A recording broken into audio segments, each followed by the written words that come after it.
Hello, hello, and welcome back to Mike and the Minifans. I am your temporary, permanent, we don't even know, host, Fax, and today we got quite the awesome permanent host. Wow, look at that. Breaking news.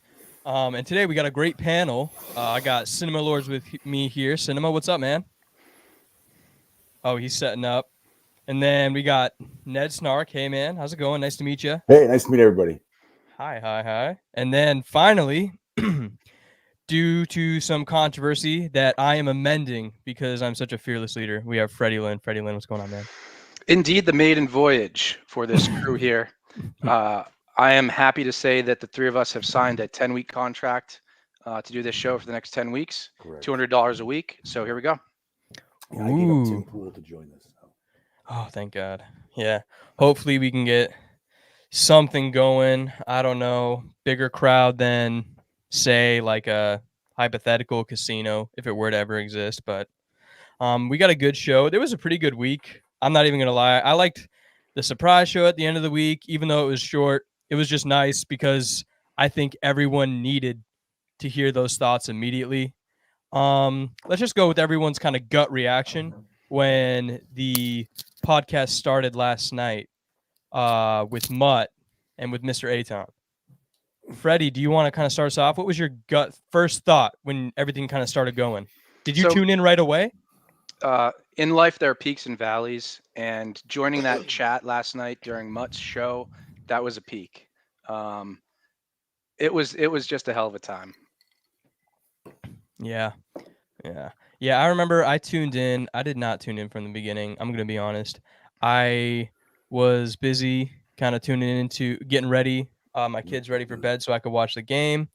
And then all of a sudden I was like, oh shit, that's right. The thing started. And I looked in and holy shit, it blew my mind because I thought, like, legitimately, I genuinely thought, I'm sure everyone else did as well, that there was going to be a crowd of at least like 10 like regular people just kind of meandering their way over just because it's like, oh, there's a stage. Maybe someone's talking. Maybe this is something that I want to be a part of. I don't know. Ned, what did you think when you kind of jumped into that stream? If you did. I was in the car. I couldn't jump into the stream. So I had to I had it on, but I was driving. So I had to watch it like red lights or stop signs. It was pathetic. It was just what we all expected. Just, like witnessing the Hindenburg. Right? It was rough. Messy. Yeah. Messy. Cinema. Oh, Cinema, we can't hear you, bud.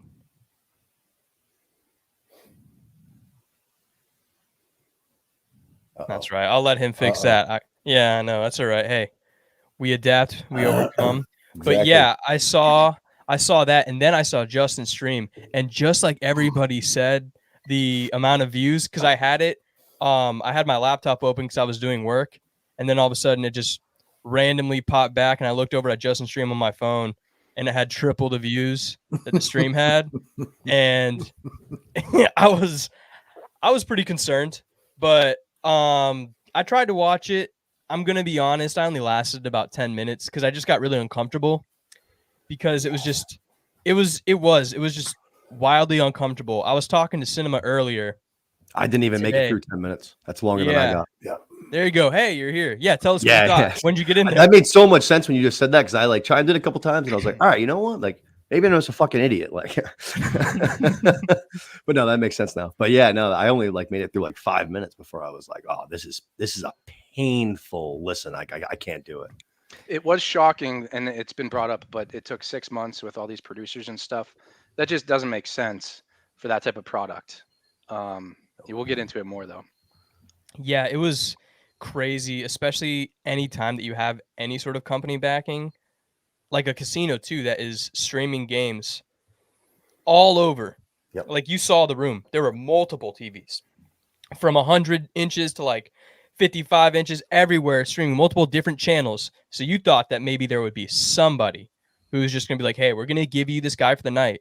You know, since we're sponsoring the fucking podcast, we'll give you one of our employees, and then he can help you out for the night and make sure everything goes smoothly. That's what I thought would happen, but apparently I was dead wrong.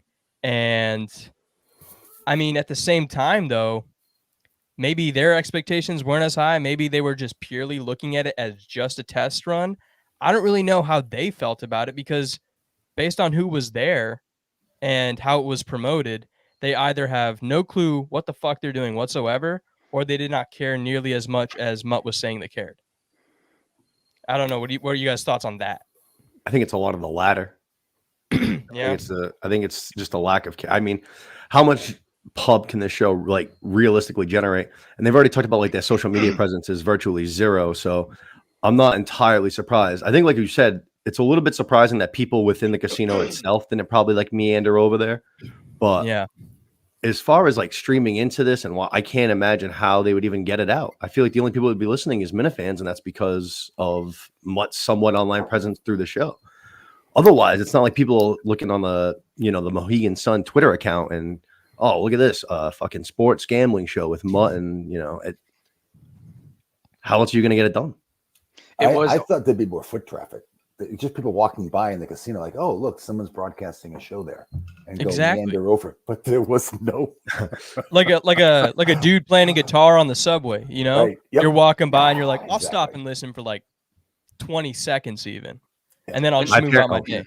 So my parents not bumped into him, but they saw him before the show went off, and they went over and talked to him for a minute. Yeah, And Don, that was nice. That was nice. Don the of them. Jeweler had a good tweet. That stream had 4,000 views, or at least the video currently has 4,000 views, which is like 10 times as many as they average on that channel. They've only had 3 videos all year with over 1,000, and that one had 4,000. So they think like that So it was us. they think they hit gold with Mutt, I think. yeah, and that's like their that's their like their YouTube launch. Like, finally we're gonna be making content, so here's our launch. We got Mike Manassi and Aton Sanders. Aton, whatever. But I guess the biggest question, because to me this is objective that this just failed, and I'm sure you guys do agree. Like, this was just without the Minifans watching this or going to this or supporting this, just because we wanted to see, well, those who went, they wanted to see the fire in real time. Now it's kind of like, how is Mutt going to deal with this colossal failure? Because I did see his tweet where he had said essentially like, hey, I took notes from everybody. Thank you for the criticism, but we're going to come back even better next week. And I feel like in order to come back better, you need to have momentum. And in this case, there was no momentum. It was just kind of like everybody watching this unravel. It was like watching just somebody drop a glass vase over and over, and just you saw pieces of glass, and everyone's like, all right, I'm staying the fuck away from that, because that's what's going to be next week. They did their time. They went for the first week. They were like, all right, I'm all set now. So what do you guys think? Freddie, what do you think is going to be happening in the following weeks? It's going to make it better. Nothing. I think the weekly views are going to sort of go down, like drop off like a roller coaster. But at the end of the day, we don't have to beat a dead horse. No pun intended. Shout out Thoroughbred Aftercare, Mutt's favorite charity to donate to. I do think that I think that like it'll be a slight tune out, but I think there's still going to be a shit ton of Minifans that are in there, especially when Boom is so rattled by the comments. I feel like that's a bunch of people in this world like right up our alley, especially if there's nothing else going on a Thursday night. What better, like he showed how vulnerable, like he got rattled so quick. And I bet if it goes on for multiple weeks, I bet he has the same thought. Like, this is all right, the first week, da-da-da-da. But after 2, 3, 4 weeks of him just getting ridiculed all show long, that guy's going to get fucking, he's going to start losing his mind. He's going to get lost in the sauce. He's going to snap. He's going to snap. Well, it's only going to be 8 shows, right? So he's only going to. If you're right, though, I agree. Like through the first 4, it's going to get to him, but then he's going to think, well, I've only got 4 more to go. But also, like Freddie's point too, nothing is going to improve. What's going to say? What is a 2005 to 2015, AM sports talk DJ, and he's not going to change anything because it's what he knows.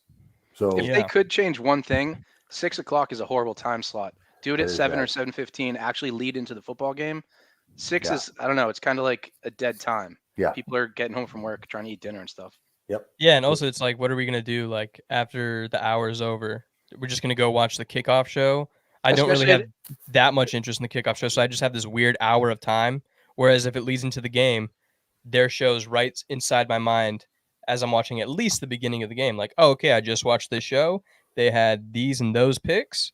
Maybe I'll integrate some of these in-game parlays or in-game picks or whatever they do, Especially to see if Anton comes in person, maybe. Yeah. I was gonna say, so there you go, because they made the good same point. The first time that he's in person, it will be probably attended more because I think everyone's waiting for that.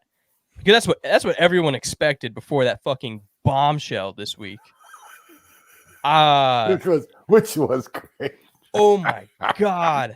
Like I was pissed watching Mutt on the Unnamed show, but then that happened, and I just I couldn't fathom it because my brain was sitting there trying to find a logical point, and it's just gone. I'm in Pan's Labyrinth. Every time I turn, the puzzle changes.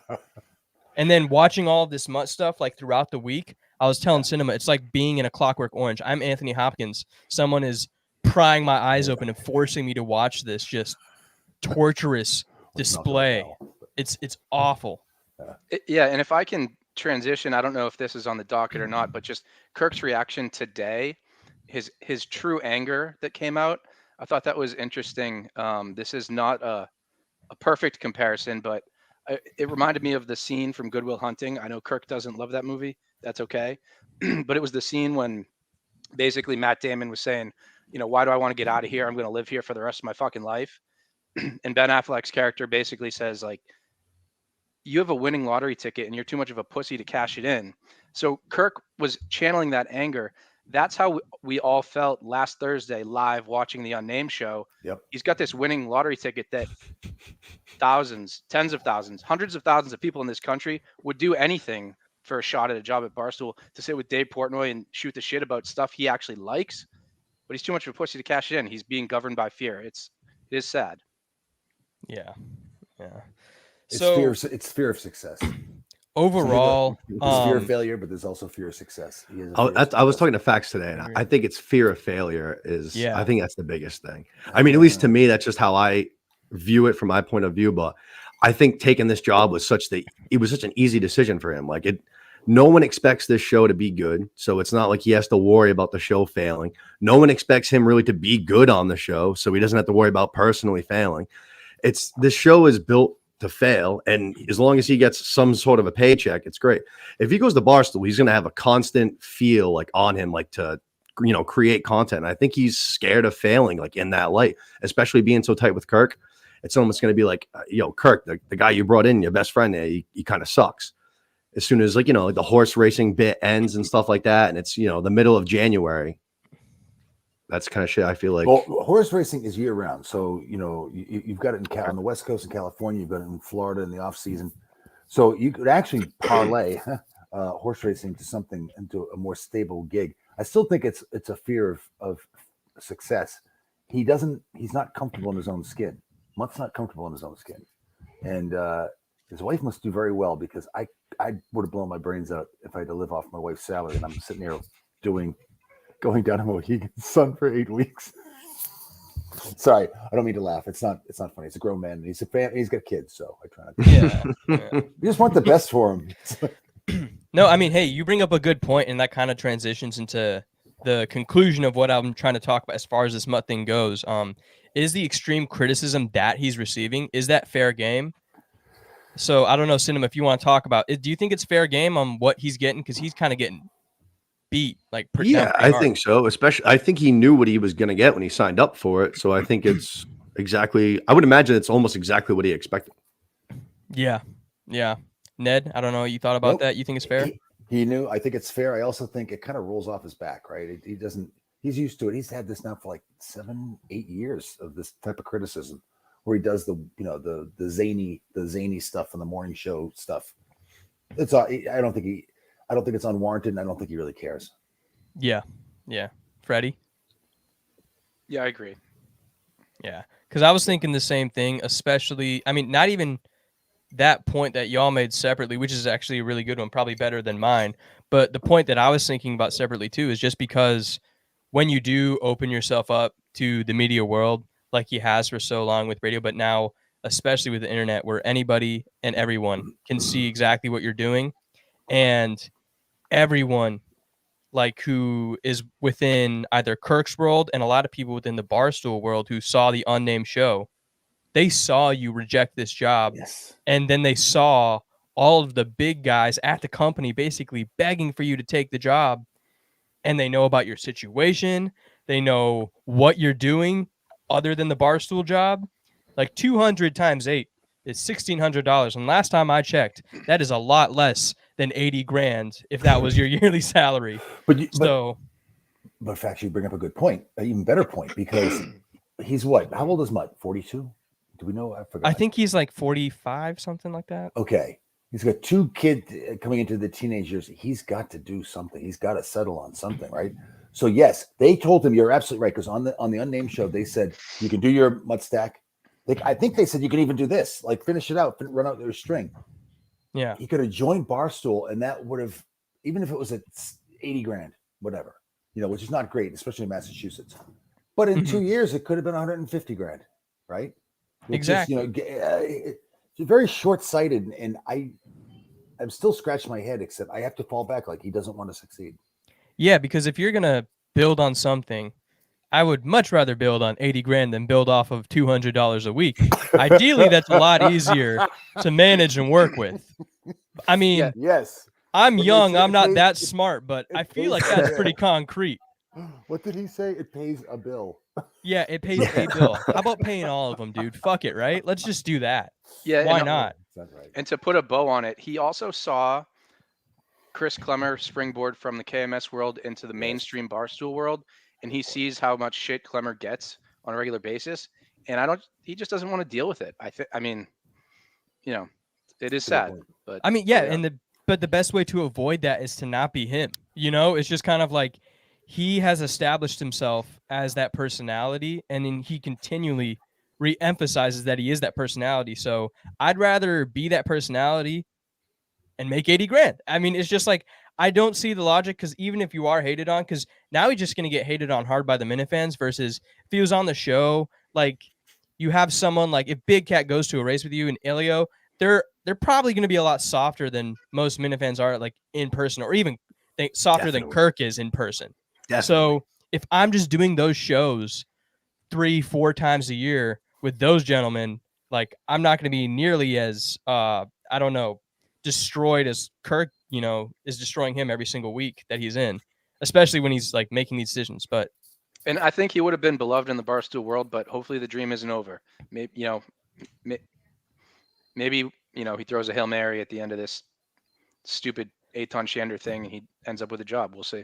I mean, he's garnering attention still from the big guys. So I think someone had made a point in the chat that now he's just got them by the coattails. He's got Dave, he's got Gaz, he's got Big Cat, he's got everybody paying very close attention to him. So I really like when he comes, it might even be a bigger deal now. So maybe we're all dumb and he's just playing the long game. but I at the same time, seeing Mutt and seeing the patterns, I don't know if it's ever going to be fixed. Someone's going to have to fly out. Yeah, I don't see a second offer coming. Where he got his shot, right? I mean, he's now just a source of entertainment, right? Because Dave does say he's been watching the crash. But would you, if you were a boss or you had the opportunity to hire and fire, and you make someone an offer and they turn it down, you're gonna make a second offer? No. Or if you do, I think Dave's the kind of guy that if he says no, he almost has to have it more. Like you say, you can't have something, you got to have it after that. I think Dave's almost like peaked by that. He's like, what the fuck? Like, I can't get this loser. He's like, I have to have it. Like, I have to have it. maybe. I hope I could it be continues. wrong, but Yeah. that just seems like the I kind don't of way know. that Dave is. I feel like he's the kind of guy anything he's ever pretty much wanted to go do, he's been able to go out and conquer and grab in his hands. You think Mutt is something he wants to go do and conquer? I think now he kind of does. I think he's just got like that little itch for him. I think he it's just like sees it with no, it's random like guys. Like it's like the Belichick mentality, you know, and like the last couple years in New England, where he just seemed to be doing the hardest shit possible because he wanted to see how good he was. And I think Dave is almost looking at it like that that. way, where he's like, I like bet that. I could make content out of this guy. Yeah, There I has like to be a way. He's so boring, but I bet I could somehow get money out of him. And now he sees it as a challenge. And when he doesn't even get a chance to do the challenge, you know, that's what gets him hungry. I kind of agree with what Cinema's saying. I don't know how big of Barstool fans you guys are and stuff, but like Tommy Smokes became Tommy Smokes because he just got really hot during March Madness and Dave just took him as a lucky charm. I would love to see him do that with Mutt. Like I would love to see Dave just like dragging him to Miami to his house in Nantucket because just Mutt got hot and he just becomes Dave's little leprechaun. Oh my God, I think it'd be fucking hilarious. I would love for it to swing back around and that actually happens. But Portnoy did give him, like on that show, he said, you have till the end of the show to decide. So you never know. He might just stick to his guns. I do hope it swings back around, though. I'm with Ray. I think the best way for this to swing back around is to not let the 8 weeks go all the way through.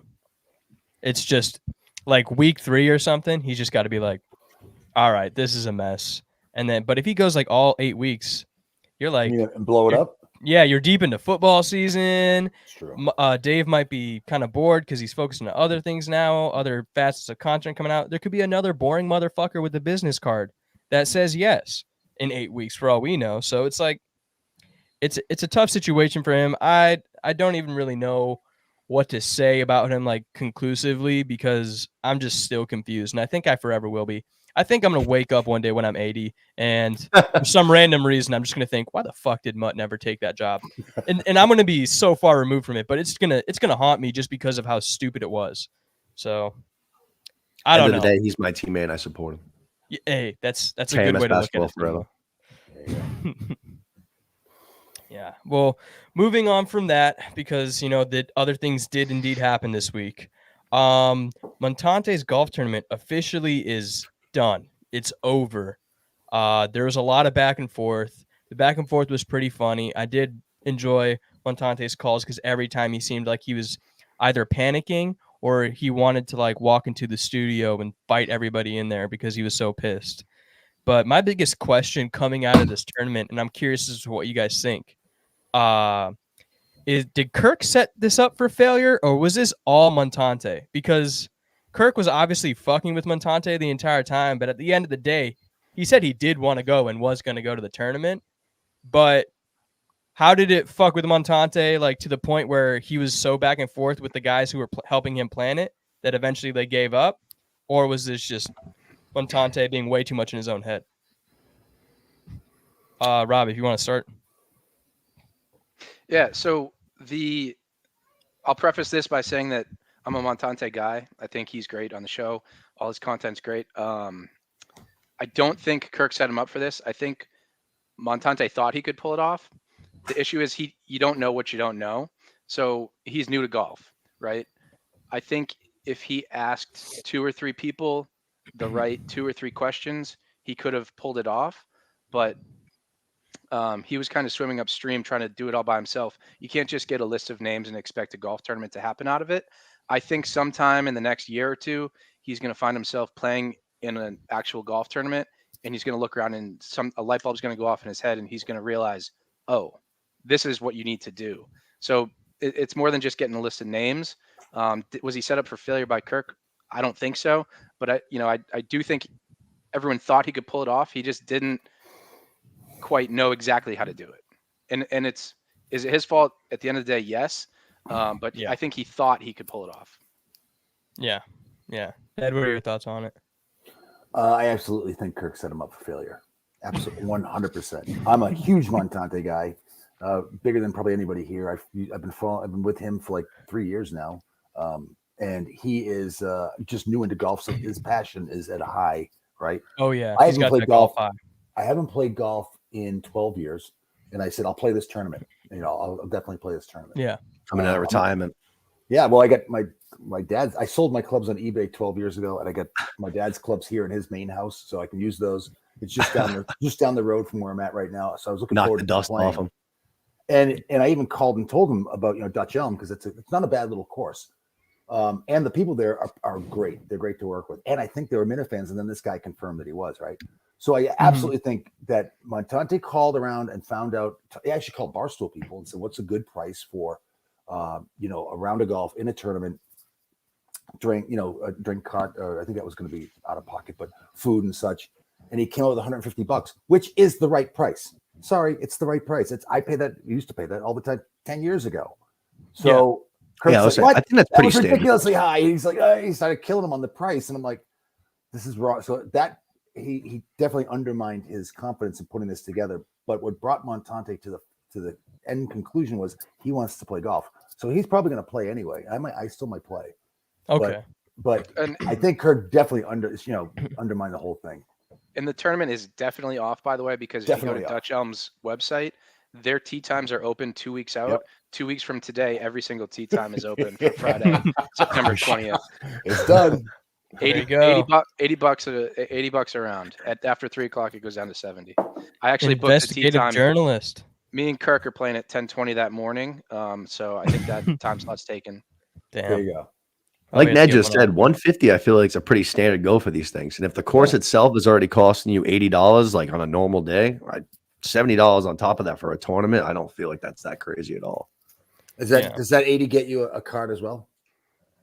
Yeah, I believe so. I believe so, right? So 150 with food, and that's a perfect price. That's fine. Food, 150 is an okay 150 is an okay price for a tournament if you're getting a legit tournament with bells and whistles and contests and all that stuff. I don't think this tournament was ever going to be that. I do. You heard what's his name? Who's the guy from 2 days ago? Jeremy, I think. Jeremy. He's like, oh yeah, we do these all the time. So he would have set up, closest to the pin, longest drive. What's the other ones? That longest drive, straightest drive. Yeah, all that stuff. Those are routine. I hope you're right. So yeah. Even if Montante didn't know about them, they did. So they would have told him, hey, you got to do this. Now, what the I do also think there's something to the fact that at least for me, I love knowing that I don't have anybody like playing behind me, like on my heels. I know it's people that I'm technically playing with, even if they're in a different foursome. I like that. I like that, like less pressure to move super fucking fast, at least for me. Yeah. I feel like this is a little something extra. Like if I'm gonna go, like say Swansea Country Club's a really popular golf course. It's right down the street from me. I think it's like $86 for 18 with a cart, and their tee times I believe are like in 7-minute like spades. Yeah. So like you feel this constant pressure to like keep on moving, but you pay like a good amount of money, so it's like you want to be able to play golf. Fucking. You don't want to have that in the back of your mind, like, all right, these guys are waiting behind us, waiting for us to shoot. I think there's something to that as far as putting it into the price. I love playing in fucking tournaments just for that reason, just like the privacy of it. Yeah, I think his biggest downfall was just focusing way too much on Kirk being there or not. Because Kirk did make a good point at the beginning. He made a good point in saying to Montante, just like have a group of Minifans go play golf. But if Montante would have just taken that mentality, plus trying to get Kirk to be there on the side, but mainly focusing on the golf tournament and the Minifans being there, rather than just this weird back and forth every other week, I think it might have gone a little bit better. Because if I was in the area, if I lived up over there, I definitely would have gone. I don't even like play golf. I am shit at golf, but I've been trying, so I'd have been like, yeah, fuck it, go hang out with a bunch of the dudes I talk to every week on the internet anyways. I mean, same shit. That's the best part about golf is you don't have to really be good. It's just about going outside and playing with your boys and fucking having a good time. I suck at golf. I fucking love playing. Yeah, exactly. Yeah, it's a scramble too, right? Yeah. Yeah. Mm-hmm. Yeah. No, even if you suck, you can sabotage it from the very beginning. Period. Yeah. Sabotage, I feel like, is a tough word. I mean, he didn't go out of his way to help it out, but come on. Sabotage is a tough word. It was unintentional in a way. But... I mean, I don't think he went. I don't think Kirk like intentionally tried to kill the tournament. He said he'd play in it. And no, he didn't try to kill the tournament. He was definitely just fucking with Montante. Right, exactly. He was definitely just fucking with Montante. Like that was his whole goal. And then it just got so messy at the end where he was like, he just tried to help and be like, I'm going. And then he would go off the air, like, or he would hang up on Montante and he'd be like, I'm not showing up. And Montante would take that and he'd be like, oh, fucking fuck. And he'd just like freak out. So it's like, there's definitely some mind games, but. Fax, was it you who said this whole situation reminds you of A Clockwork Orange? That was this week with that was Mutt. you, right? Yeah. Okay, this situation reminds me of more like The Boys from Brazil when Laurence Olivier's character is a dentist and he's drilling without Novocaine. Is it safe to Montante? Is what safe? Is it safe?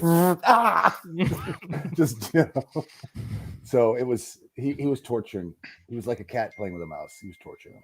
And as Kirk can do with anything, he Yes. made it a great storyline for a few weeks, and we're still talking about it now. So, and he breaks people. Setup failure, maybe not, but a fun thing to talk about.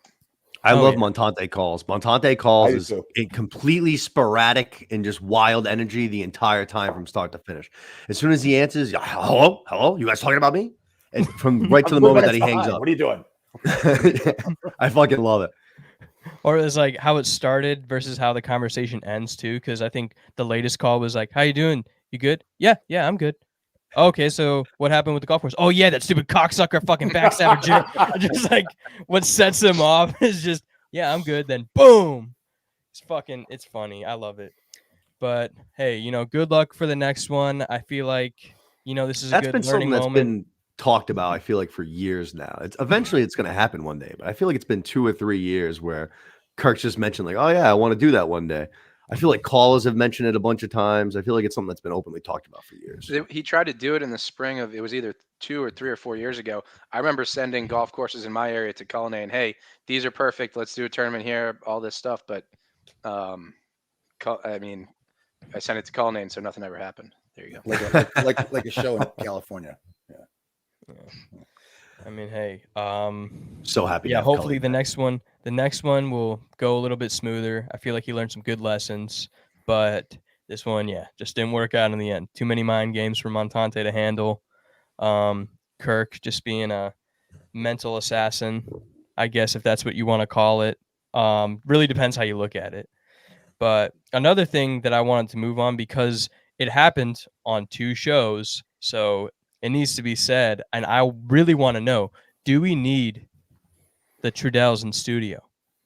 I kind of want to see the entire Trudell family, especially after Justin's reaction to the call today. I really, really want to see Connor come in, and I want to see his dad. I don't know his dad's name, but I want to see his dad come in, even if it's just for like half the show, even if it's boring as fuck, but just seeing how uneasy Justin got. First, when they wanted to call Connor yesterday, he was like, don't say anything dumb. Don't say anything dumb. And then today, he kind of flipped out. I feel like we saw a glimpse of what everyone else saw at that KMS basketball game. I don't know, Cinema, maybe you can confirm that? I was actually, the call not surprised me, but I was 2 rows in front of him in Portland. And he very much was like, he had the arms crossed, like almost like a very dad look. And then you'd see him occasionally like, but he would never like break he was like that probably the whole entire show. He had that dad vibe to him. And he had kind of the same thing, I feel like, at the KMS basketball game. So I feel like this call was a lot more playful than I've kind of seen him be. So I would love, I think that'd be an unbelievable show. I think it'd be fantastic. Yeah, it would be a crazy one-off. Ned, what do you think? I thought the brother was more entertaining. From a listener standpoint, but his reaction, I actually went on to watch it because I don't usually watch the show because it was strange to hear. And I'm like, wow, he seems to be really panicked or uncomfortable. And yeah, he was. So, but it was wild that he identified this as soon as he heard the song. It's like he freaked out. So, yeah. When his brother was on, I think Kirk was like, do you like also like to watch your sister shower naked or whatever it was? And the what that he let out was so like it would have been a perfect drop. It was just like, like a what? He had no idea that was coming. No clue. Clearly tell he hasn't caught up on the joke on the show. Those are the best drops ever. When C put together the series of what drops, that was the best. Yeah, I think it would be good for both of them to see, because I don't know how much either of them follow the show to its full capacity. So if they're just in there with Justin and they see what the chaos is like, and Justin has to sit there, and it's gonna be his Clockwork Orange, because he has to be there. He has to produce the show. He can't escape. And I feel like for one day that would be great. It doesn't even have to happen ever again. I just need to see it just for that pure fact. But Yeah, we'll see if it happens. Maybe. Yep. they were a couple funny calls. A couple notes. The as mad as Kirk was at Mutt today for not taking the job, Justin was just as mad for his dad calling in. He was just enraged. And the apple doesn't fall far from the tree, because the song he was singing, he said, "Oh, that's a bit that he does in our family." So it's just a family full of bits. And the other thing, it's also funny every single time Justin. It's only been 2 or 3 times, but when his brother calls in, he's like, "You're on the show. Don't say anything." You know, when they're in private, they're throwing slurs at each other back and forth. Which slurs? I don't know. Oh yeah, yeah. Usually the hellos are probably a lot more intense than they were that day. You know, those are probably a little more aggressive entrances in the conversation. If you ever had them in studio, you absolutely have to take calls that day. It's yeah. Have to. You're gonna have a million questions. Oh my gosh. Yeah. You're gonna have questions. Oh, I mean, Justin's sister's Kevin calling in. Yeah, I need Kevin calling in that day for sure. Kevin can make multiple calls that day. We've seen Justin very uncomfortable many, many times. He would never be more uncomfortable than a situation like that. Yeah.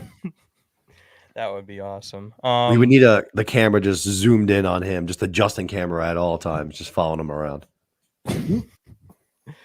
Yeah. Hey, here's the hoping. Hopefully this kind of gets the ball rolling. We can have that coming in. Because, I mean, hey, Kirk gave the okay for having his dad call anytime he wants. And he gave the okay for possibly having Connor in studio. So maybe we could just double up, have a fucking time.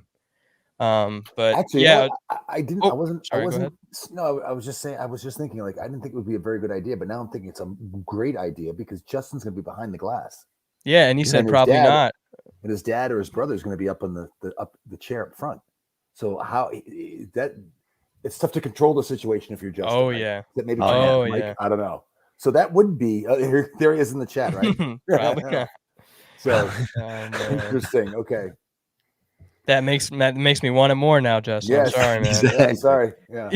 You're just fueling that fire. Yeah, but you can't tell him though. You can't tell, like, somehow, some way, it has to be like, book these guests, Surprise and guest. then Coley has to be like, hey, by the way, you're not fucking coming in. We're getting these guys in instead. Something like that. Just walks into the studio. They're already there. No, he can't be there. They got to like walk in later because he'll try to convince them to leave. It was also perfect when Justin was like, hang up, get off the phone. And Kirk was like, hold on, it's my show. We're going to see this through. Yeah. Kirk had to step in there for a minute because he panicked so much. Justin panicked enough where he was trying to take over. And then I think that's when it hit Kirk. He was like, holy shit, it's his fucking real dad. Yep. Beautiful. That was awesome. But moving on from that, because it was amazing. But also, I want to talk about something because I was ready to go for a minute there yesterday on the Unnamed show. Ohio State, he started toeing the line and getting into dangerous territory. And I don't know if maybe he realized it or if Kirk just did the right thing and de-escalated it because Kirk knew what was going to happen if he kept going. Yep. But Ohio State, yeah. So first off, I guess we'll go, is he justified against Dave with what he's saying? Because other than the whole situation with Kirk, which we'll get to, I thought he's pretty justified in what he is saying to Dave as far as his Ohio State fandom, because I don't really know. I know that Brandon isn't really an Ohio State fan. I don't really know the Ev guy, but I've seen, I mean, his fucking name is Ohio State. It's a fucking play on words for Ohio State. So, and he proved it through his blog because I actually did read that. So I think he's like the most Ohio State guy there. And jumping into the pool with Dave, especially if Ohio State wins this year, I feel like it's going to be the new #1 by far. I don't know what you guys think. Cinema, I don't know. Did you think he was justified in what he was doing? Yeah. Oh, yeah. No, I thought it was pretty simple, actually. I was like, yeah, no, if just put your money where your mouth is. That's where the expression comes from. It was pretty simple. I thought it was, pretty cut and dry. Ned? I did too, only because, Dave's such a Michigan fan and the rivalry is so intense that I just thought he was absolutely justified. Yeah. And previously, he's clashed with Kirk before. And I don't like him, but I can't also say that that he was not justified. He was justified for this. Yeah. Freddie? Yeah, I mean he's he's doing his job. His job is to try to create controversy. He's got an opportunity with the Iowa State Michigan thing. He barking up the wrong tree? Maybe. He's an ant compared to Portnoy, so I don't think he understands the magnitude of that. Or even if he does, he's just trying to create waves and do his job. So, I don't have too much on Tate, little Nate, whatever we want to call him, but he's he's trying to do his job. Yeah. And I think that's I mean, oh, sorry, go ahead. I was just gonna say I think that's the smartest move he could do. No matter how much Dave shits on him for it, it's still the smartest thing to do. Just go for the big dog, especially when it's relevant to you. Yeah, absolutely. When you're blogging as much as he is, that's just going to get you a couple more page views. A couple more people are going to go check out your blog because you were just battling with Portnoy. I think it's a smart move on his part, to be honest. Anytime you can do anything with Portnoy on camera, any version of content, it's a great idea, especially because it's going to get clipped. It's going to go be out there. Your name's going to be attached to it. Anytime you can do it, you got to take advantage of it. Oh, yeah, absolutely. And then what about after that? Because there was that moment. It was probably like a solid minute and a half, 2 minutes where Tate started kind of going at Kirk. And then towards the end, Kirk kind of de-escalated it. But at first they were going back and forth. And I was sitting there and I was watching it. And because Kirk, obviously opened it up. He said, "Oh, yeah, I don't fucking like this guy. I think he's fake. I think he's spineless, blah, blah, blah." Happened. I forgot what it was. I think it was the tweet he deleted about like when something about Kelly. And then he had said something political. And then he had deleted that tweet the next day. And Kirk had mentioned it on a show and was kind of like, "Oh, this guy just got hired. I thought he had balls. I guess not." Right. And so from that point on, I think he's just been out. And what Kirk mentioned on the Unnamed show was because he didn't go to the New York office anyways, even if Dave said no, Kirk's like, "Oh, yeah, I still would have gone." And I kind of agree with that. It's just like, just fucking show up because I don't think you'd get fired for that, but it would be good just to see that, go in with a fucking GoPro and a mic if you feel like it. But that would be content if Ohio State went on his own to New York without Dave's permission and just stirred shit up. Kirk was kind of right there. Yeah, but absolutely. Ohio State starting that with Kirk, I was a little nervous because I know interacting, even though I'm newer to the Minifan world, but interacting with everyone and kind of seeing it through social media, I know that when there's somebody to attack, Minifans probably go harder than everyone else. So that was dangerous territory. I don't know, Ned, what were you thinking when you heard that? I don't know if you listened, watched. Yep. No, I listened. I didn't watch. Yeah. No, I was like 100% on Kirk's side only because I don't like the guy, Ohio State, but I did think it was gonna get out of hand, and then I think either Kirk remembered or realized or whatever, but he knows that he's the host. The Unnamed show, like Kirk is like the ombudsman. Actually, he's like the host. He's the one that makes sure everybody gets along, everything goes well. Although there are times when, he's ganged up on Dave, but still it makes good content. So I think he realized, nope, de-escalate, bring it down, and he did.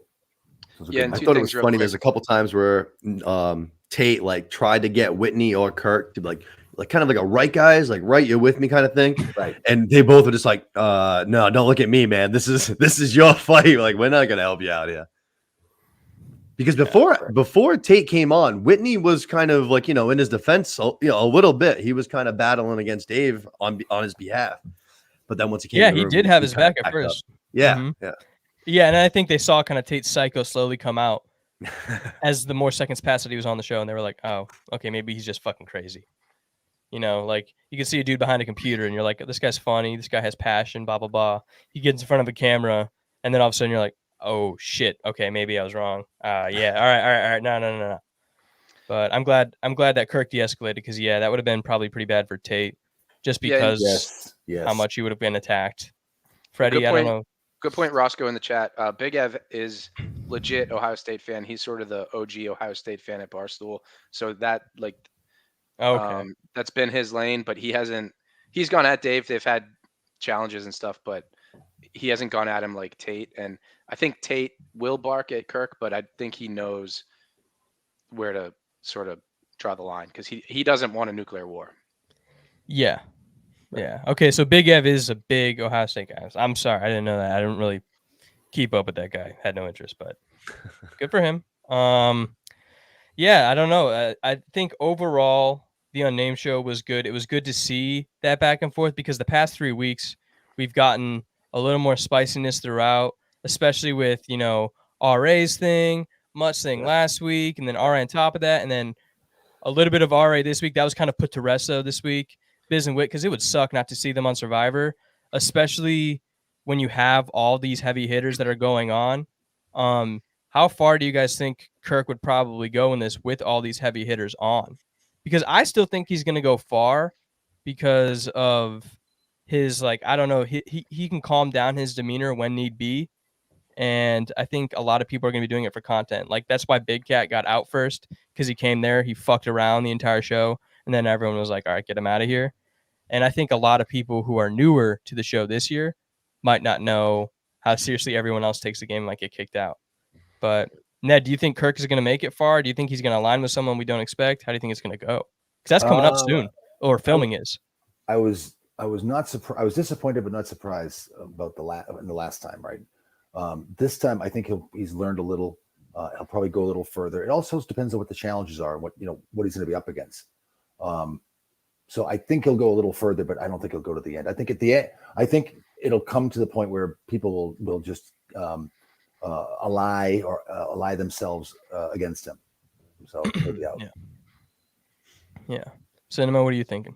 I think Kirk's going to be a hot target. I think that there's going to be a lot of teams really? of 2 in here. So not a target. I think people are going to want to align with them. I think there are so many teams of 2 in here I think that the people that are kind of going in by themselves, like Kirk's closest connection is Clemmer, but I wouldn't consider them personally like a team of 2 going in where there are so many of those.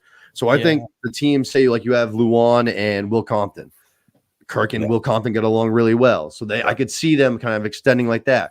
Or, if I was Kirk too, I already kind of said it when I was on the show last time, I would try to do something slightly unexpected. I said Robbie Fox. I think Robbie Fox is a guy that can go deep in this game. I think someone off the beaten path, $1 million worth of game and Kirk Minahan. What a trifecta that would be. That would be awesome. That'd be great. I feel like people are going to try to pull Kirk towards him because he's going to be kind of like I said, that lone card that can come and help, push a vote. You need 3 guys instead of 2, 4 guys instead of 3. I think Kirk could be that guy. Yeah. I mean, that was an ultimate fuck up last time aligning with Stephen Che. I would have never on. Yeah, you couldn't have you could put a gun to my head and I'd be like, nah, just kill me. Because that was a horrible alliance, and she's seen that coming. Because I saw that coming from a mile away. Right when I saw that alliance, I was like, all right, well, I thought they were both going to go. I thought it was Will and Kirk. I thought they were both going to be gone within 2 weeks. So, Cinema, I think you hit on something, but I think I'll take it a little further since we're doing movie analogies or now mini series or TV show analogies. I think that Kirk with Clemmer, they won't be allied, but Kirk will be influencing and just mind fucking Clemmer like Ramsey Bolton did to Theon Greyjoy and Game of Thrones. But all Clemmer has to do is see Kirk and he'll be like, shit, and just wet himself, or he'll have all these devious plans to okay, we're gonna knock out Kirk's team. And what was his fucking nickname? Reek. Yes, yes. Clemmer do that. Yes. It's Kirk. I'm Reek. I also think it's going to come down to something we don't know yet is how the tribes shake out. Is it going to be 3 teams of 8 and who's on his tribe? He kind of got a bad luck of the draw last time and ended up aligning with Feidelberg and KFC, and it wasn't a very strong alliance, and it led to not the best strategy down the stretch. So I think Kirk puts a lot of thought into everything. So I think he's thinking things through. He's probably reached out to some unexpected people. So, I'm just looking forward to it. Maybe bought some puzzles too. Yeah, that's the other thing. Put a blindfold on. If there's a challenge where he has to, if there's a spatial awareness challenge, yes, stay away. He needs to sit out or run and hide. No offense. When Feidelberg was just no, Kirk, I think it goes this way. It was one of the funniest just one of the funniest lines I've ever seen. He's blindfolded and he's just no, I think you're wrong. Oh man, I was dying. And then he said the next day, he's like, "Yeah, I was actually trying. I fucked that up. I thought I thought he was fucking with them. I thought something would happen." Do we think it'll be on YouTube this year, or are they good going to question. do what they did last year? Very good question. That is a good question. I mean, to be honest, like I'm gonna watch it regardless because I actually really like Well, I that fucking show. hope Like, so. it's Yeah. super entertaining. So Well, we found it too, right? So it was off of YouTube. It was Yeah. findable. So yeah, I watched every episode, even after Kirk was out. Mhm. More people this year too, so there's going to be more episodes. It's easier to sell a pay-per-view. I feel like that. Yeah, and Taylor Lewan has said that he really, really wants to see Kirk blow up in person. So I feel like we're gonna see like this huge dude just get super giddy when he sees Kirk lose his shit because he has talked about wanting to see that. He's talked about wanting it to be him mostly, but Oh boy, I think it would be fucking hilarious. And there's a lot of pressure on the Minifan of the Year, Jeff D. to host this thing. He gets nervous in these big situations. He does. So I'm interested to see, if he gets some sweat under the collar or how he performs under the big bright lights. Yeah. Well, I mean, hopefully we'll see what happens. I'm excited for it to come out. I guess our last talking point, which was brought up today when I brought topics to the table. I think Freddie, yeah, you had said something. This was a great point.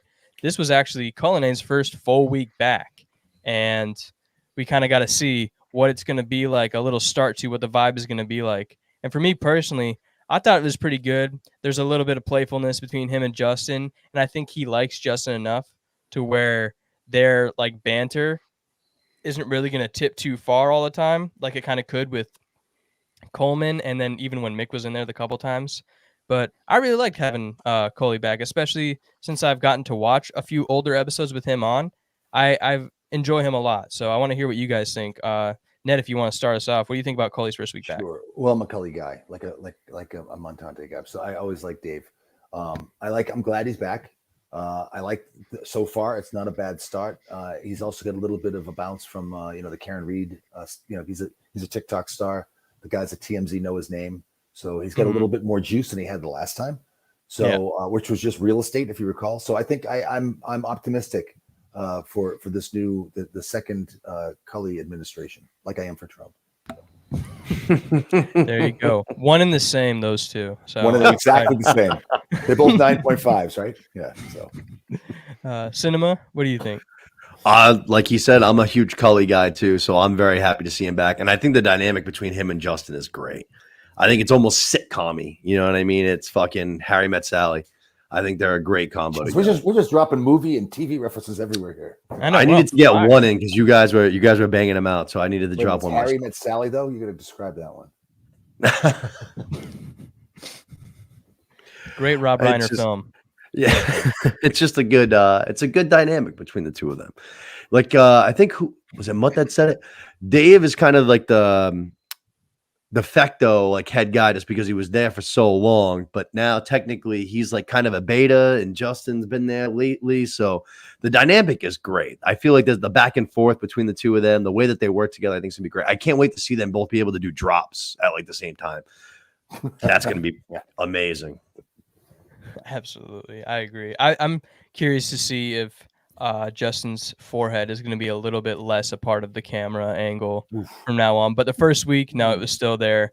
And just seeing his face just coming up, I'm just like, eventually they'll probably figure out a new system. Well, I also think Dave will help Justin clear up his skin. Dave uses lots of products, so I think that'll be beneficial for Justin.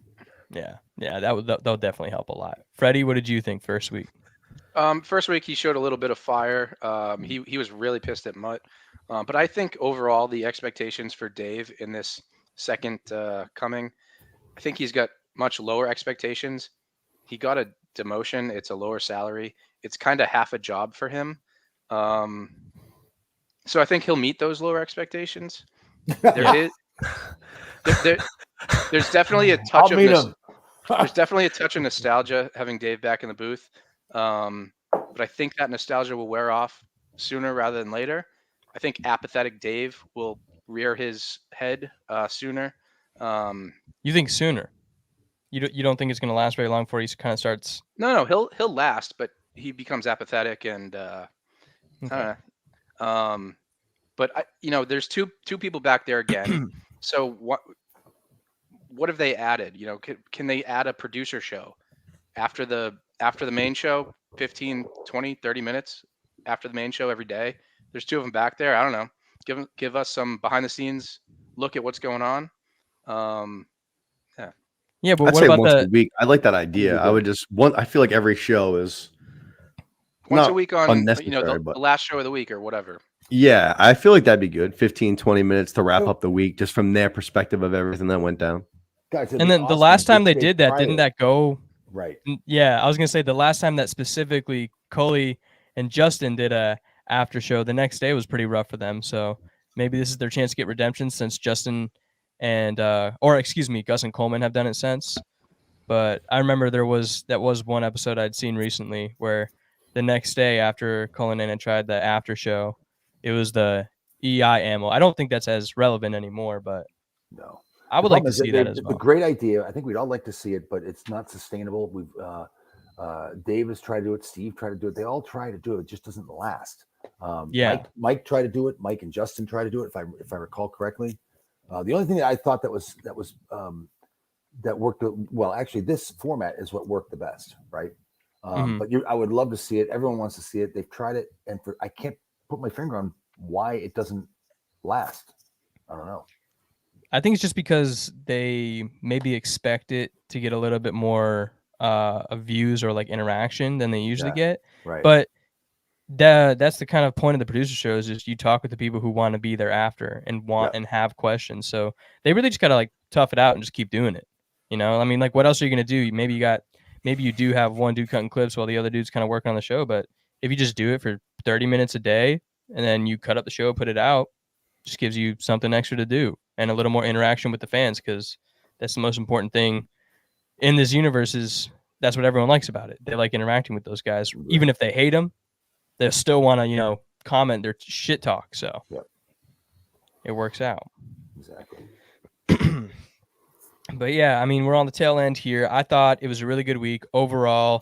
If I had to give it a grade, Kirk opened up the first show of the week, and he said, like, we're coming off probably like the most jam-filled week that we've ever seen for the show. This week's probably going to be a little bit of a downer. I don't think this week was a downer like at all. No. I mean, the Mutt show was obviously didn't solve a murder, but True.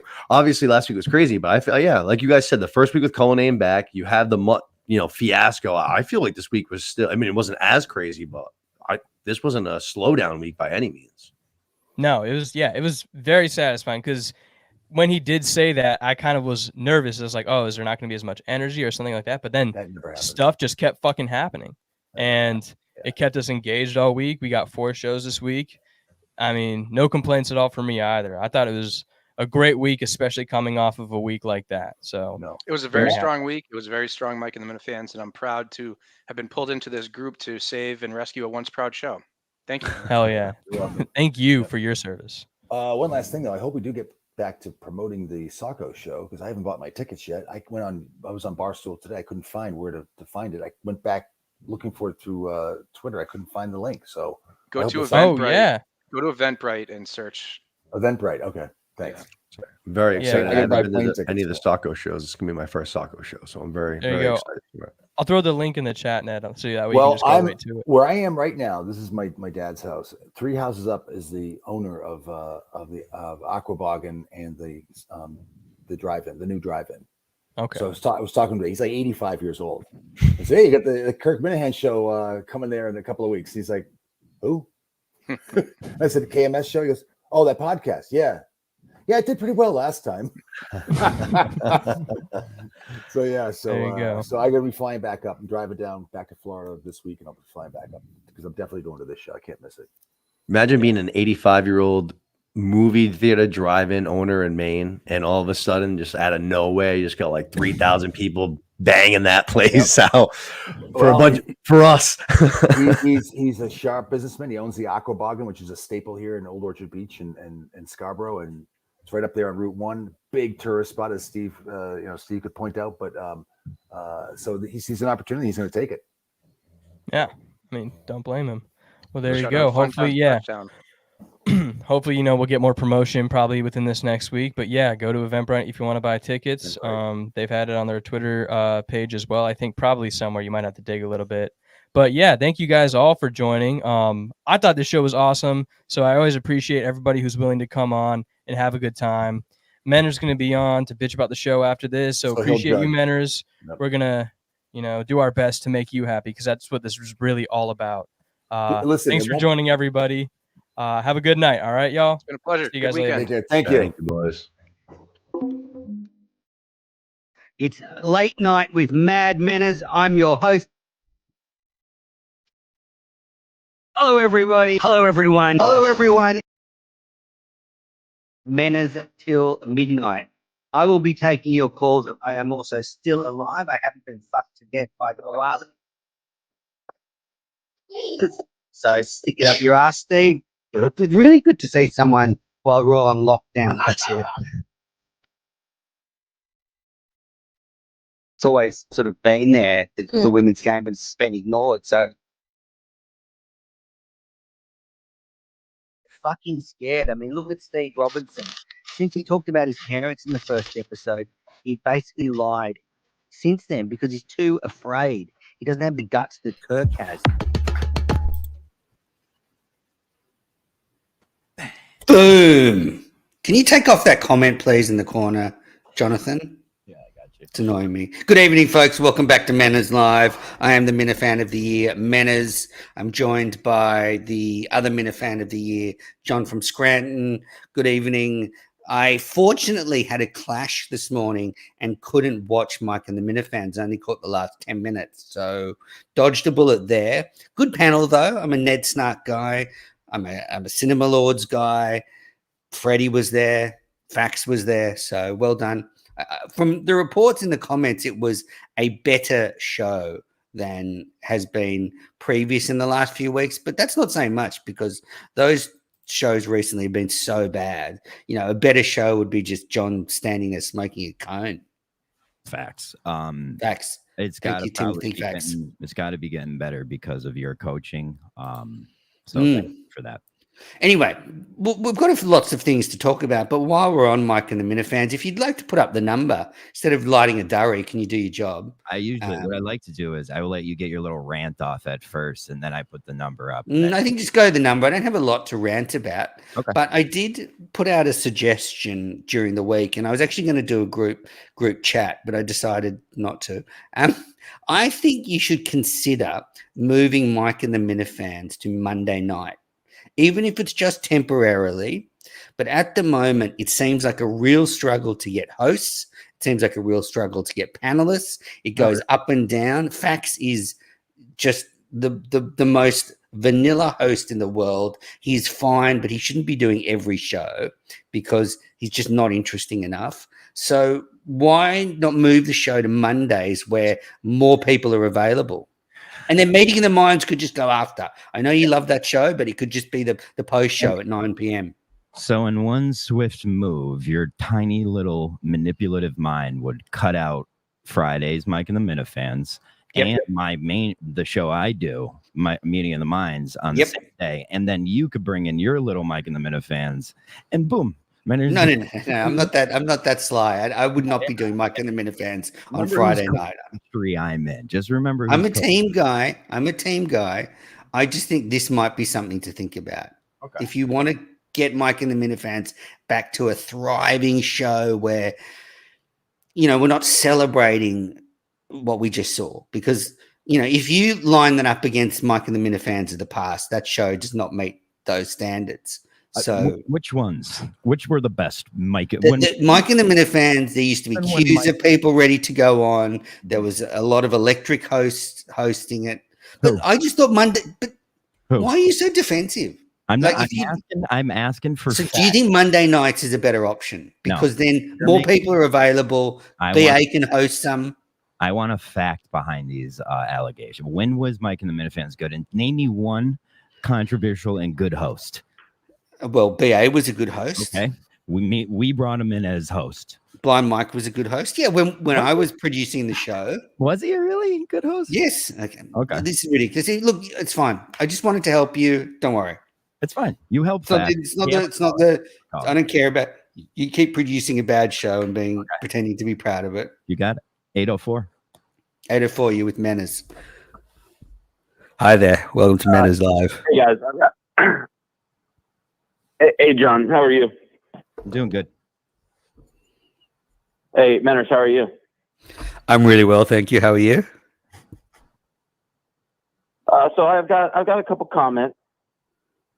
Okay. John makes a good point. Mike and Minifans never really had a good host. True. Thank you. Number two, Except when I do it. John, you should resign. Yeah, 100%. Why is that? You are fucking. You are so bad at this. What did I do? Thanks, vodka. This network is your fault. Yep, Okay. 100%. Goes every day of the week. And Sometimes too. that was brutal to listen to. That was fucking brutal. Okay. Thank you. And it's your fault. It's not Fax's fault that he's stupid and Okay. boring This is and a just loser. this is just your problem with facts. We're looking inward. Are we how deep in those little air? I think this is a great call, John. Don't be defensive. This is Manners Live. So go on. Keep going. The floor is yours, caller. Ned is a beautiful idiot. Mm-hmm. Oh, do you think Manners should host? And then Mike and the who's the Minifans? last one? Nobody It was- fucking knows. Cinema Lords and Freddie Lynn were there. Are you going to resign right now? Do it right now. No, I don't No. want to. No. Even though Kirk didn't tell him he didn't have the All right, job, he's still going to that's work fair. for free. All right. Thanks. Good call. Thanks, vodka. Real friend. Real friend. I guess I haven't been on air since Mutt's show went live. Do we have any more callers? Nothing right now. Okay, I'll tweet out the number.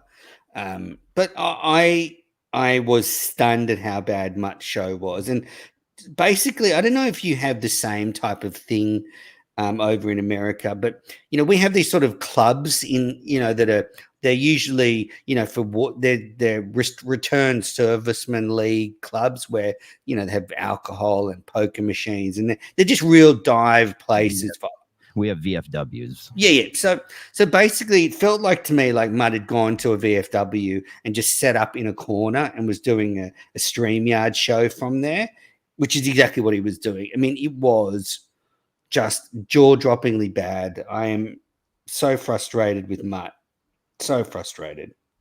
I know he did address like he's got to make sure he gets the new camera, and because it looks like he was on a Zoom show.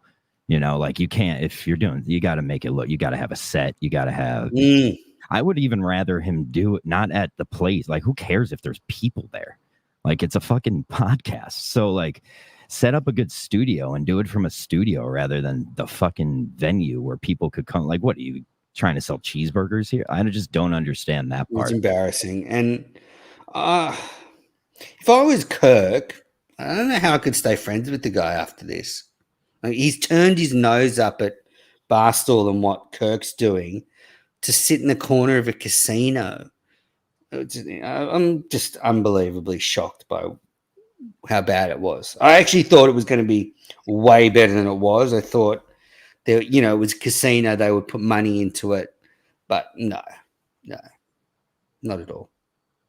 Yeah, I was shocked when I saw like what the set and stuff. I didn't listen to it, but I was shocked when I saw what the set and stuff looked like. Like Kirk said, like the guy who he does it with, like he kind of he was the MVP of the day. Like his setup was better. His fucking like he was I don't know. Who was?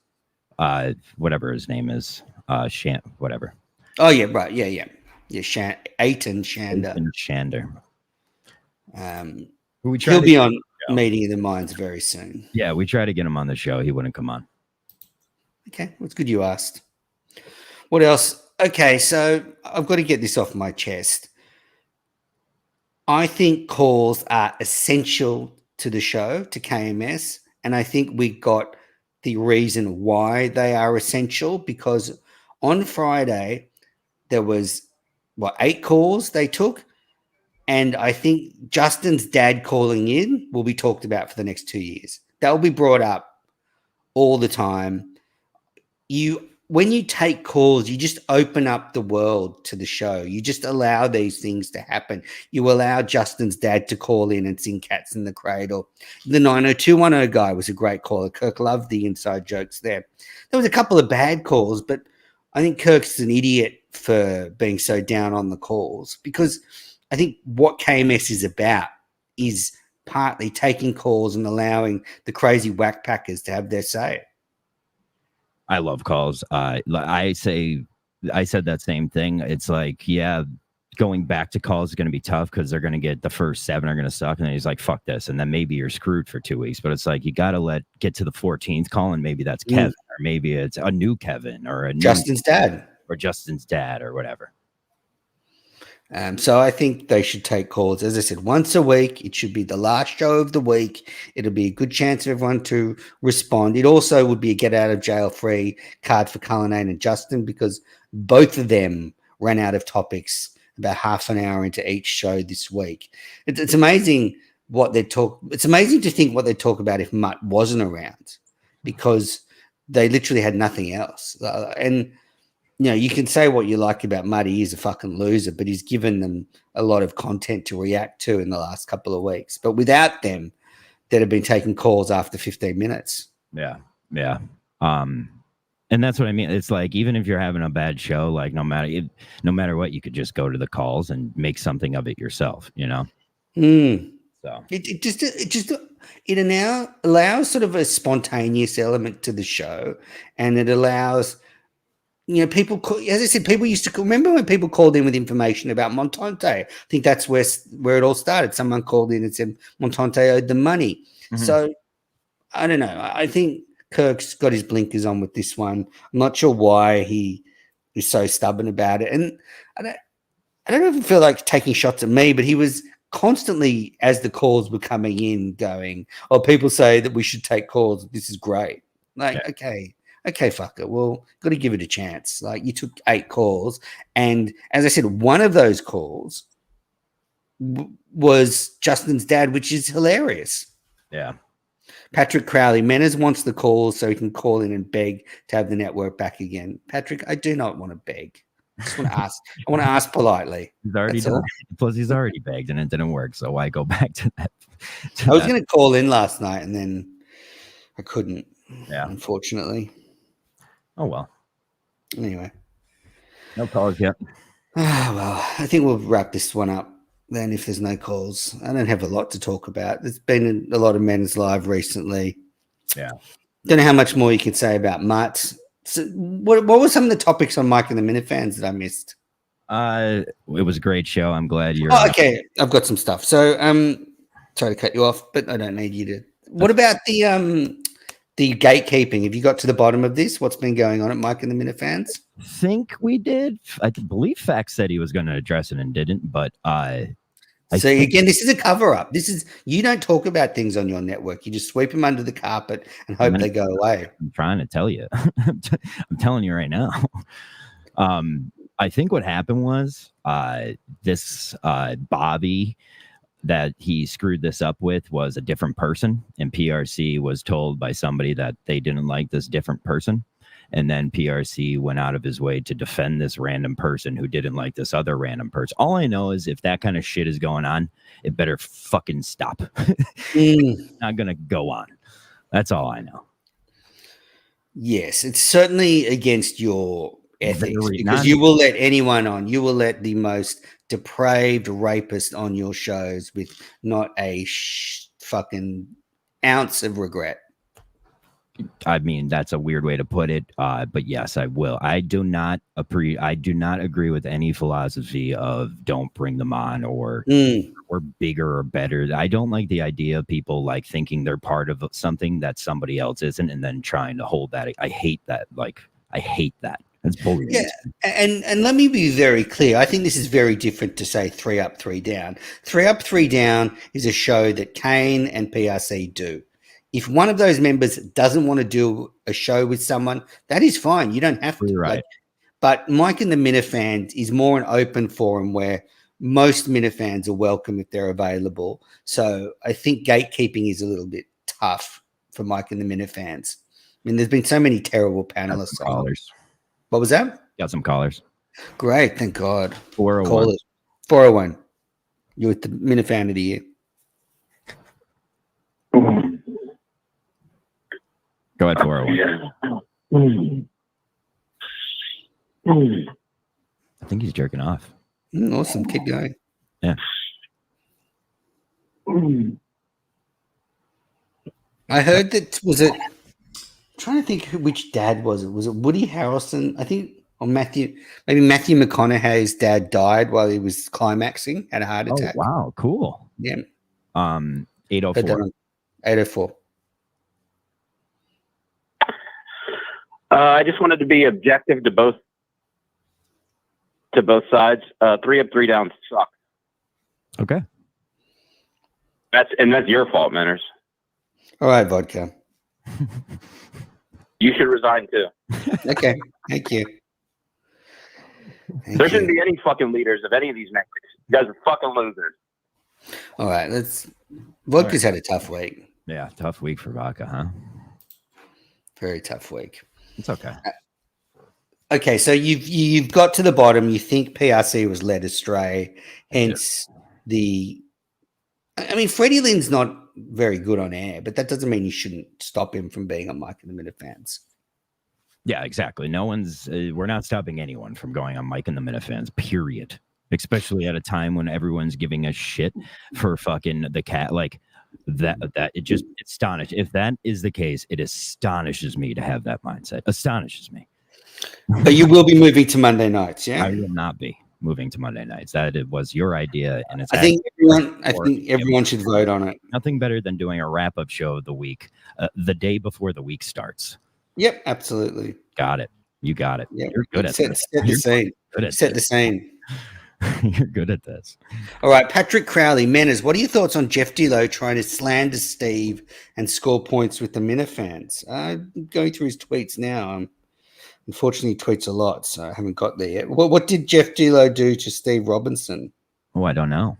You do have a caller, though. Okay, caller, you're with the Minifan of the year.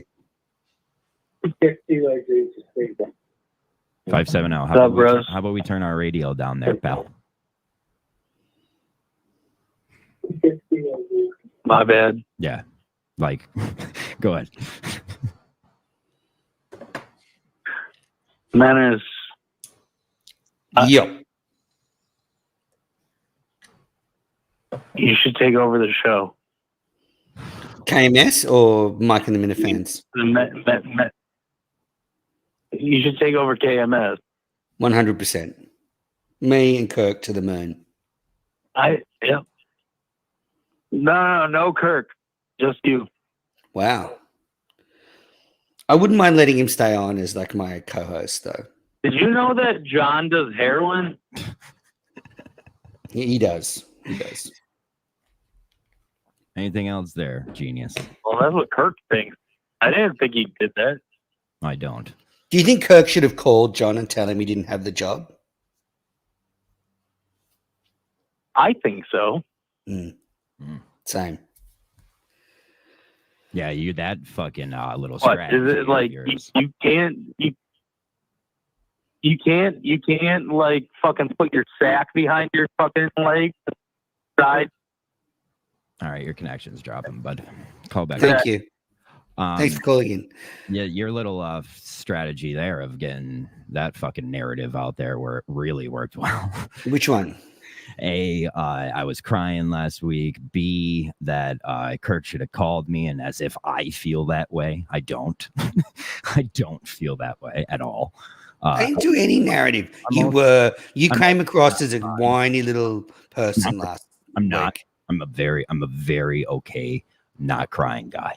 Okay, but you didn't come across that way last week. I mean, you should look inward. Like, go back and look at the tape. Okay. It wasn't me crying.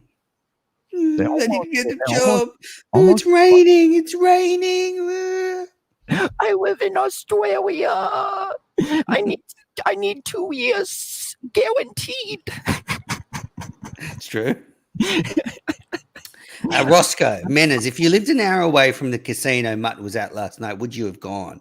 Absolutely, I would have gone. If I lived in MA, I would be at every Minifan event I could get to. Just chasing clout. Just chasing fucking clout, baby. Yeah, what did Jeff Dilo do to Steve Robinson? But I'm on Jeff's side, clearly. Yeah, I don't know. I don't know what happened. Someone put it in the comments. What do we have in there? Someone just wrote that he was shitting on him. Anyway. Yeah. Just put in the comments if we know. It is a great shirt. Well, I'm gonna head up. I think my shirt's really good too. It's a nice shirt. Brian says it looks like a tablecloth, but I think it's very good shirt. 804. Oh, Steve from Gloucester. Okay, he was shooting on Steve from Gloucester. Oh, got it. Well, who cares? Big deal. Manners, what do you think we have to do to get this guy to admit that he's sad, that he didn't get the job? Okay, can we just? I've had enough vodka this week. I mean, I literally watched Meeting of the Minds last night. I watched vodka for an hour by himself, just I don't chatting. want to sound corny, but consider 3 up, 3 down for vodka. Those are terrible calls. All 3 of them bad calls. Very bad calls. And I guess another person to think about this week is Paul Montante. He has been given the runaround by Kirk, by this golf course. Poor Montante. Kirk just toyed with that poor guy so badly, just took advantage of his sweet little face. Oh, we'll do a show. We won't do a show. We'll do a show. We won't do a show. Then we find out he's also got the golf course fucking with him as well. That was an insane move of the golf course. And I don't understand why this isn't a bigger story. The golf course said they literally do not want KMS involved or at the course. And Kirk just let it go. Like, that should be another enemy. Yeah. I just spoke to Montante. Tim, I didn't watch your fucking show, Fax. Fax is in the comments saying took his own takes. Didn't watch your stupid show. I was busy recording another podcast. Caught the last 10 minutes. It was awful. It was a great show. I thought they did good. I guess you and Vodka are on the same side. I did speak to Montante. I did speak to Montante after, and he said because he didn't hear the call yet, and he was like, "How? Like, what did the golf course trash me and shit?" And I was like, honestly, I feel like Kirk and them were trying to get that guy to trash Montante, but he was just either too nice of a guy or whatever. But Montante said he was like, the problem was this guy would have some guy underneath him. Like, that's the guy that was texting Montante, "Oh, it's canceled," and like this guy just didn't like fucking say the bad things to Montante or to his face. Basically, he used other people. Yeah, interestingly, this is not the first time it's happened. Like, KMS does seem to do this wherever it goes. They're not welcomed back. You know, the Plymouth Theatre, this golf course. There's loads of other places. Just put them in the comments if you remember. And what I think is that it's not a sign of there's any problem with like Kirk being toxic or there's any problem with the Minifans. It's just that it's so irregular for someone to organize a corporate golf day and then all of a sudden you're on a Barstool podcast talking about it. I don't know if Kirk made it clear that he was being recorded live. He did sort of tell him, but you know, I could see if you're running a golf course and you find out you've been recorded and broadcast, you just think this is not worth it. We can get another 10 bookings. It doesn't matter. And, you know, maybe there needs to be, it's no fun that way, but maybe there needs to be an element where they just try and separate sort of show stuff and business stuff, which is hard to do because that's against the nature of the show. But, you know, everywhere they go, they're hardly welcome back. You know, where is it? Plymouth, Maine. So Portland, Plymouth, this golf course, they closed the whole Socko drive-in just because they didn't want them back and moved across the road. I mean, there's lots of places where they're not welcome. And if I was Kirk, I would be furious that the golf course said you're not welcome. Yeah. They're literally saying your money's not good enough for us. Yeah. Yeah, that's tough. Yeah, I hate that kind of shit. Then it's like he got so mad at fucking what's it called? The Portland Theater. So you know. Yeah. What is the course called? Dutch Elm? Was it Dutch Elm? We do have a caller. All right, caller, please save me. I've got nothing else to say. 570. 570, you're with Minifan of the Year. John from Scranton. 3, 2, 1. He's gone. All right. We'll be taking calls. We'll take questions from the chat. We've got one here from Don the Jeweler, my good friend Donald. Menace, what are your thoughts on Montante not making love for 3 months? Very tough. That's very tough. Just out of interest, how was the sex last night, John? Manners. A plus. I'm telling you, A plus. Was it just you and Calm this time, or some ring-ins? Yeah. A plus. And it's weird you brought that up because last night just a little different. It was A plus. Oh, what was different about it? I don't know. No, it does Calm get embarrassed that you talk about her swinging on your shows? I don't think so. No. Well, I mean, I'm just curious. No. And then and Vodka doesn't remember this because he was so shit-faced, but fucking Ron, Beanbag Ron, logged back into Meeting of the Minds just after finishing with his wife. He was in bed. You could only see his head. He was all sweaty and red. You could tell he'd had a couple of minutes of fun. There you go. Good for him. Yeah. Good for him. Let's see. We got any. Anyway. We got rejected last night from a date. Oh, did you? Well, I was supposed to go out, but allegedly she had period. What's up? I represent Montante. Okay. I don't appreciate what you're saying about him. Slanderous. Okay. Well, he said it, not us. He said it on the show. Well, he has me on retainer, so that's why I have to call you. Okay. So he has you on. He should get a better fucking. Are you his lawyer, or you just represent him? I just represent him. Okay. All right. And you, just to be certain, you didn't do any research behind this to see that he's the one that actually said that? No. I just was trying to make a bit. Okay. It really worked. It worked. Thank you. You want to just hang on? We'll try a different one, Jakey boy. Fuck you, Manners. All right. Love you. Bye. Is that your friend Jake? It was. I gave him 3 chances tonight, and let me consider it another 3 up, 3 down. Shout out to the promotion. If you want to ask a question, you can put it in the YouTube chat now. Okay. Or you can call up. Would love to hear from you. I do love this little dive into Justin's family that we're doing lately, though. I do love it. I do love it that Justin and his brother. Like he'll be. Yes. And they will be. Don't say anything. Justin will quit within the. That's not a funny question. Does this lawyer eat paper? I believe so. Menners, are you still a fan of calls after tonight's calls? Yes, in the main show I am. I love the callers. Yeah. Just on that was a strange turn from Justin when his dad called in. Like he freaked out. Yeah, I loved it. Yeah, I mean it's another great show moment. I absolutely loved it. I love the kind of stuff that like you could see it's starting to make somebody uncomfortable and like just get more into it. Like that's the kind of shit about this show I love. I want to ask you something, Jonathan.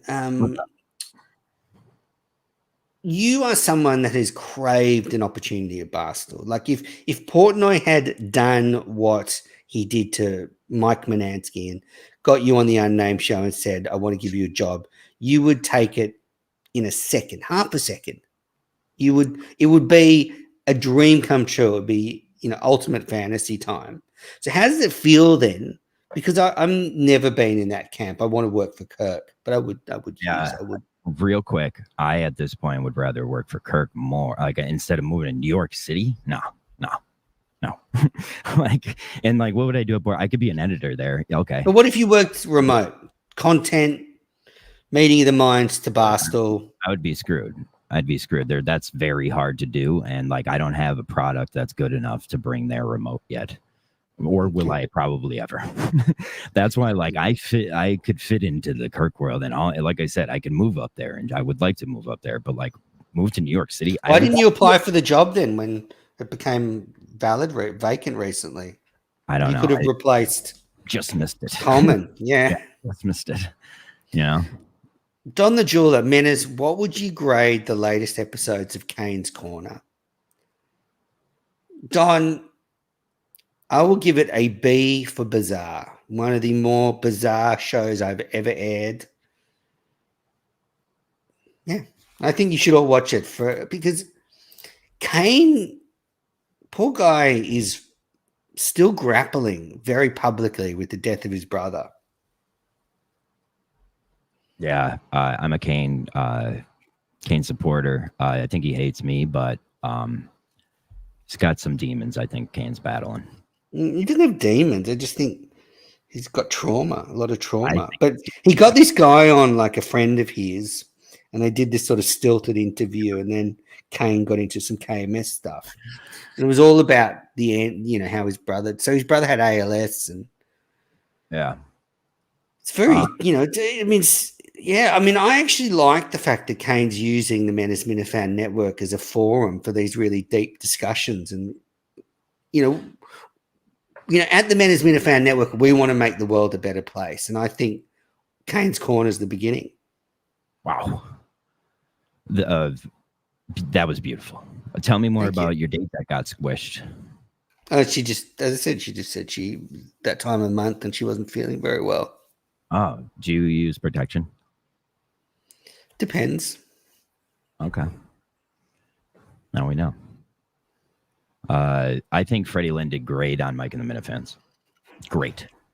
I really didn't say it. I only saw the last 10 minutes, and it was very stilted. It was very no sort of flow or personality in what I saw. Let's brainstorm this. What do you think about, for Mike and the Minifans, a host and a co-host? What do you mean? Like to have two hosts, someone to bounce off of. You're an idiot. No. Why? No. It's like when Michael Scott and Jim were put in charge of Dunder Mifflin. You can't have two hosts. What? Oh, why? You can't have two hosts of a show? That's not at the same time. Like so that means if you get 3 guests on, you've got 5 people on screen. Yeah. It doesn't make sense. I think you need one good host and just rotate it. People want more people on Mike and the Minifans, but they also want less people talking. If you did it on Monday night, BA could host some, for example. Not doing it on Monday night. Well, not gonna happen. No vision. Why don't you just try it? Because it's dumb. Put in the comments how smart Menners is. 1 if he's smart, and fuck off. You're an asshole. I'm not putting you could slide your ass in there. I would not. Yeah, you would not. John, I would not. I will support Monday nights.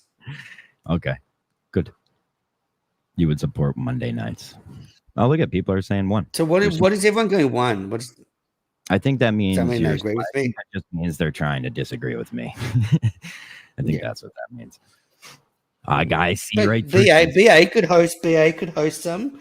Fax could host some. Other hosts would come out of the woodwork. My only doubt with that was, I know MNF is big in the States. It sure is. But you could even go at 7 with Mike and the Minifans on a Monday, pre-MNF, and then straight into MOTM. MATM into MNF or MOTM. And as you said quite rightly, John, what sort of idiot watches football? I agree. I don't agree with who watches football. I agree with why would you watch football instead of doing a show? Absolutely. You could be on a show entertaining people or sitting watching it. Calling me. I believe I already sent him the link, but hold on, let's answer it. Oh, I can't answer. He's not going to be able to hear me. Can't answer it. Montante, I'll send the link now. Oh, he tried to call me as well. He told me to send him the link too. It's my bad. I can't send the link, so yeah, you can. You just copy. Well, it's good. That's good if you send him the link. I'd like some help. Yeah, he'll be able to explain the golf story a little bit more. I said so. John, can you take that comment off? Yes, thank you. I don't think football is gay. There are too many acronyms right now, but not enough acronym guys. If Colts are on Monday night. Well, that would be good, Tim. Maybe we should schedule all MATMs when Colts games are on. Question from Dave Scott. Do you think BA is losing weight? No. I think he's actually got a disorder, some kind of gigantism or something. Yeah. Wow. That's mean. I assume Montante's coming now. He said there were games on tonight, and that's why he couldn't come on. But I did ask him to come on for Miners Live. I've been doing my due diligence the past couple of weeks, making sure we get people in these shows. I promise you. Oh, good. You're doing your job finally. Well, no, I'm not. I'm leaving the job that I gave to the people who we trust with it, and I'm helping them. That's what a good leader does, not taking it from them like you would. A good leader doesn't wait till things hit rock bottom before reacting. How is a good leader supposed to know? That's why you're not a good leader. It's like actually asking that question. Wanna be a gangster? All right, I'll tell Montante we've sent him the link. Oh, by the way, they were saying that this week, like Kirk was saying this week would be a down week. Where are our callers? I have to say this week, like the Danny and Robbie V show wasn't that great. Thursday's show with Cliff and Blind Mike wasn't that great. I think Cliff, if you keep letting him come in more and more, will be a great character on that show. I think Cliff I like him. I love Cliff. I think he's fine. He has like a weird like Montante vibe to him that I get. Like you can really pull some juice out of that. Yes, absolutely. And that story about him clearly losing his mind at his former job. He's the right kind of crazy for KMS. But I just don't think the show, I just don't think it was an amazing week for the show. The week before was incredible week.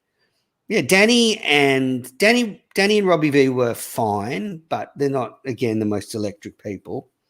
And I am glad Danny got justice over Mike and the Minifans last week, because when I was watching the Unnamed show and Portnoy and Whitney were going on about the gambling debt that Mutt was having, I was like, well, if Portnoy and Whit are going to be on the debt train, then I think they're owed an apology. I'm not listening. First of all, I'm not listening to you, but I was just thinking I'm excited for Survivor. I'm super hyped for the Survivor. That's what I was just talking about anyway, so it's a perfect segue. Good. That's all right. I was texting my sister. I am not interested in Survivor one bit. Oh, really? No, and like last time as soon as Kirk was thrown out, I stopped watching. But I think because Clem is in, maybe I'll watch a bit more. People are saying Good versus Evil is the best show going. Wow. Pretty good. Pretty damn good. Pretty good. I am watching the true crime documentary that Michael Bay made. Quite a story. Yeah, quite What's a story. Oh fuck, crisis or murder in the family or something like that. It's about this. He's a crazy guy. It's good. It's like 6 parts though. Surviving.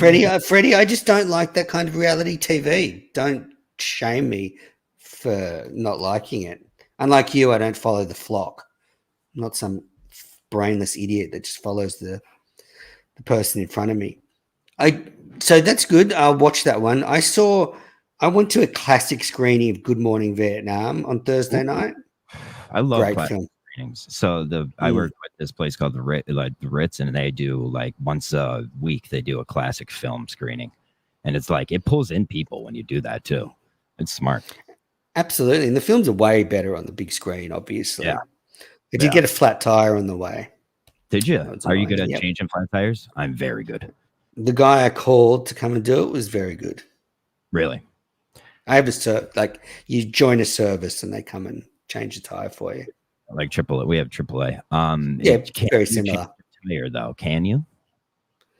Yes. Okay. Maybe not. Maybe not. Really? Well, you would start. You would have the thing jacked up and then be like, "Fuck! I have to take the bolts out." Fuck. That's what people pretty much do. Yeah. That's a big. All right. Well, I don't think Montante's joining us, and there's no more calls, so I think we'll end this. I don't know where Montante is. I sent him the link.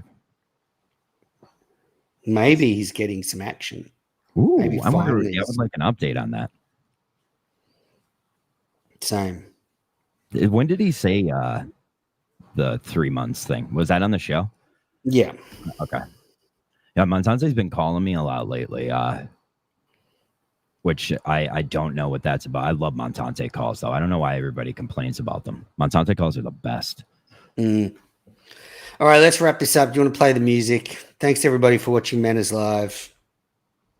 Bye. Bye. It's Late Night with Mad Manners. I'm your host. Hello, everybody. Hello, everyone. Hello, everyone. Manners till midnight.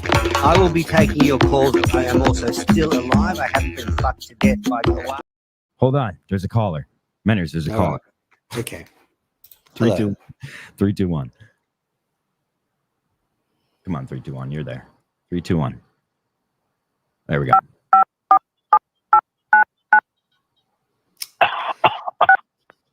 Good. This is really worthwhile.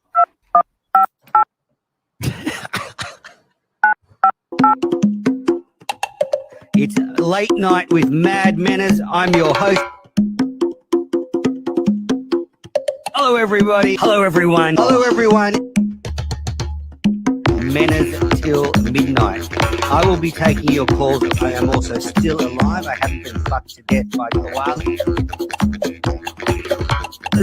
So stick it up your ass, Steve. It's really good to see someone while we're all on lockdown. That's it. It's always sort of been there.